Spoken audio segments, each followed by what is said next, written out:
Now, if you're driving these days, and most Americans are, a trip to the gas station is probably pretty painful right now, at least for your pocket. That's because protests in the Middle East have had more and more repercussions than just getting rid of some leaders.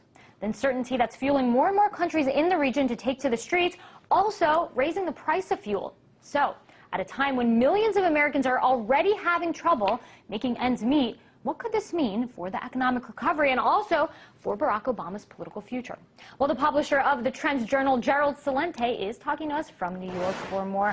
Gerald, thanks for coming on. So let's talk about this surge in oil prices. Some are predicting it could go as high as $200 a barrel. What's your assessment? Well, we don't see it going that high unless, of course, there's an outbreak in a major oil producer such as Saudi Arabia, maybe something happening with Iran, closure of the Suez Canal. But what we're looking at really is very reminiscent of the late 1970s, 1979, when the Iranian crisis broke out. Because there's another element in this that's important. It's inflation. And what we're looking at, as we look back in the 70s, it was high inflation plus the Iranian crisis, an oil spike. You have the same thing going on now. Oil prices were going up before this happened, and it's because of the devaluation of the dollar. Now, here's where it really gets tricky. The only reason this Ponzi scheme continues to go on is because the Federal Reserve has interest rates near zero. What's going to happen as inflation skyrockets and interest rates have to go up because to hold down oil prices and other rising commodities, because these commodities are based in dollars. They have to raise interest rates. The interest rates go up, the economy goes down. So you're saying the inflation, the role of the Federal Reserve, possibility of oil prices skyrocketing, that this could be detrimental to the U.S. economic recovery, which, let's not forget, the Obama administration seems to be sort of boasting about.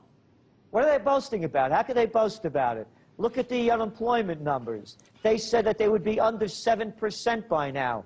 I just heard the White House spokesperson, Carney. Carney, by the way, is an abbreviation, the word for carnival man, a carny. He said that he didn't want to talk about how they said it would only be 7%. He didn't want to relitigate history.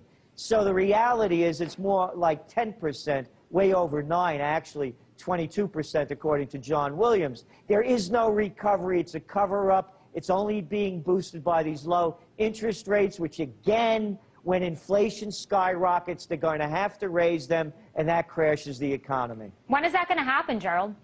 It's difficult to tell, but it's underway now. It's underway when you look at China, India. Other countries are already raising their interest rates because of the fears of inflation. In the U.S., they're cooking the numbers. They're saying we don't have inflation. Oh, food and fuel, we're not going to count that.